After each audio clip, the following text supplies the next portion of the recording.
My argument today is that we need two new words to talk about finishing.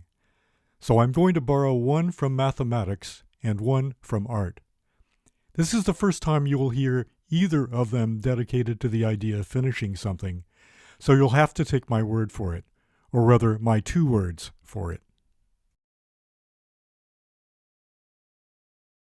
I must thank my reviewers for their positive support, but they made two suggestions that concerned me. One suggested that limbo was in purgatory. Another reviewer recommended Henderson's book on the fourth dimension, but Henderson has a problem with the history of topology.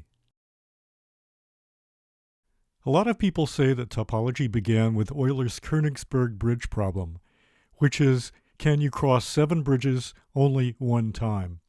But this is actually not about topology at all.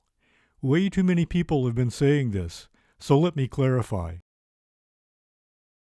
Euler's solution was the beginning of graph theory, actually. What people call rubber sheet geometry is actually affine geometry, not the kind we need for talking about art or architecture. It's what you get if you subtract distance and angle from Euclid. What we need is called projective geometry, which is about non-orientation and self-intersection, like the Mobius band. It is actually logically prior to Euclid, so it would be more accurate to call Euclidean geometry non-projective rather than topology non-Euclidean.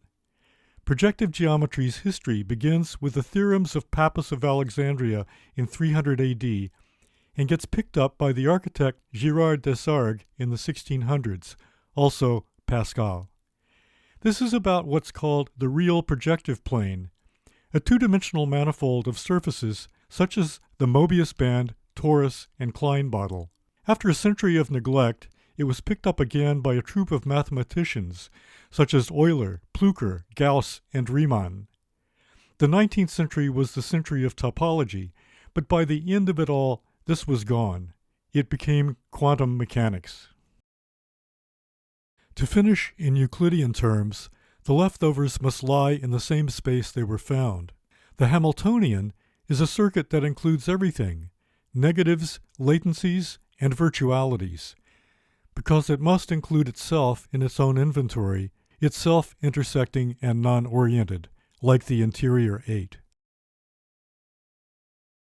There are two aspects to the projective topology of the Hamiltonian. In 2 space, there is literally no room for an observer, so we could say that it's invisible, just 2D forms intersecting themselves in non-oriented ways.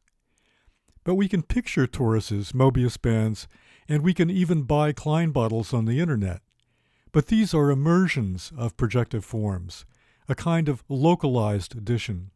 Going between the invisibility of 2D space to the immersed 3D creates a parallax of viewability, but it's a rather unusual kind of parallax.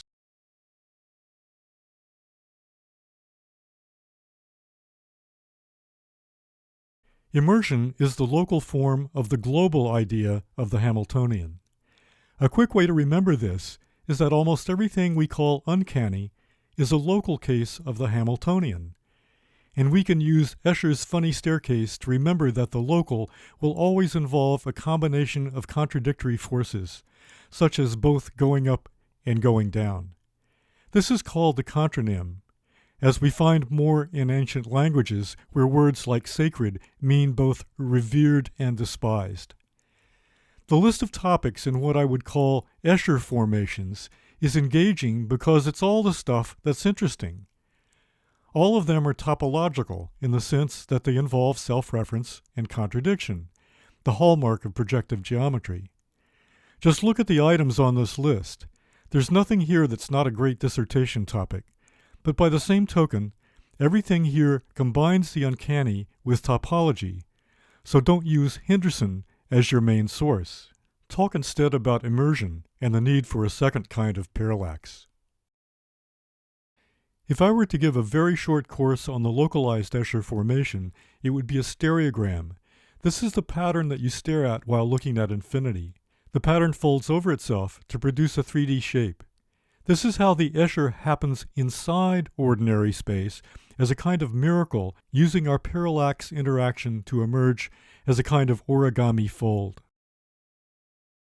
The magic inherent to this uncanny emergence is that the topology that created it remains behind, as a latent or virtual force that continues to astonish every time it breaks Euclidean expectations. It's been used a lot over the centuries, and is still the quickest way to get a laugh or astonish an audience. The Escher construct is really a contronym put into visual or architectural terms, and thus it's a bit of ancient magic that leaks into modern times. By far the most universal Escher construct is also the most contronymic, but as luck would have it, it's also the most architectural. This is the interval every culture recognizes when the soul, after literal death, has trouble adapting to the idea of being dead. Usually, the interval involves 40, the number of quarantine. The non-fully dead soul encounters trials and must pass a final exam before getting rest. The Thesean labyrinth has been the most popular monogram for this interval. Its topology negates inside and outside because there are no choices and no locked doors, yet it's the perfect prison. Other architectures compete with Daedalus with the same basic design. The so-called Little Babel, although I see nothing little about it, and Venus's Mountain of Moral Choices. I don't see anything moral about it either. This is also called Seebe's Table, which has a very curious, even macabre history. The story goes that Seebe's Table was an image placed in the shadows at the back of a temple. Pilgrims asking to see it would be told that it came with a curse. If they understood it, they would be given perfect wisdom, but if they didn't, they would be driven mad. This connected to the common trope of the day, that the genius was either a god or a devil, no in-between. This is a new kind of parallax, self-intersecting and non-oriented, a model of the perfect genius.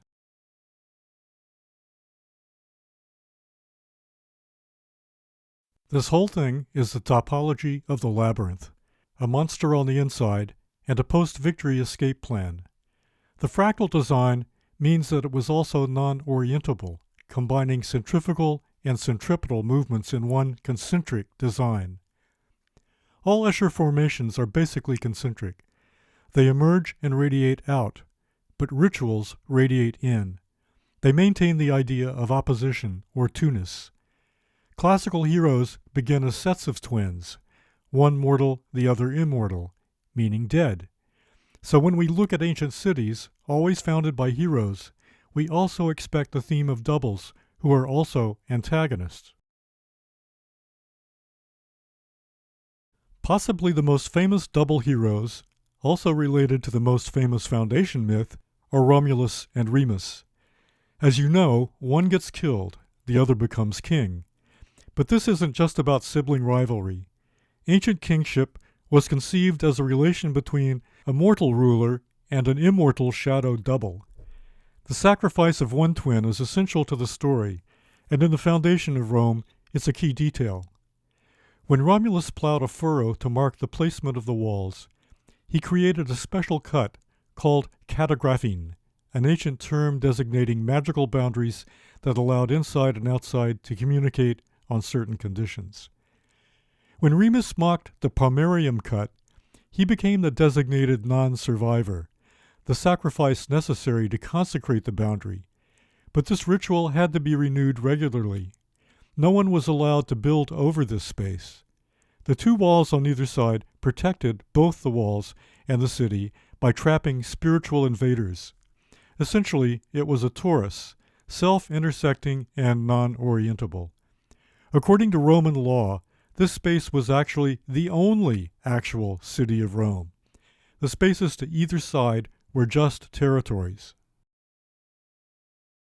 My thesis is not an attempt to connect anything, but to find in the architecture of early cultures whatever is there to be inventoried, following the idea of the Hamiltonian and the Escher formation.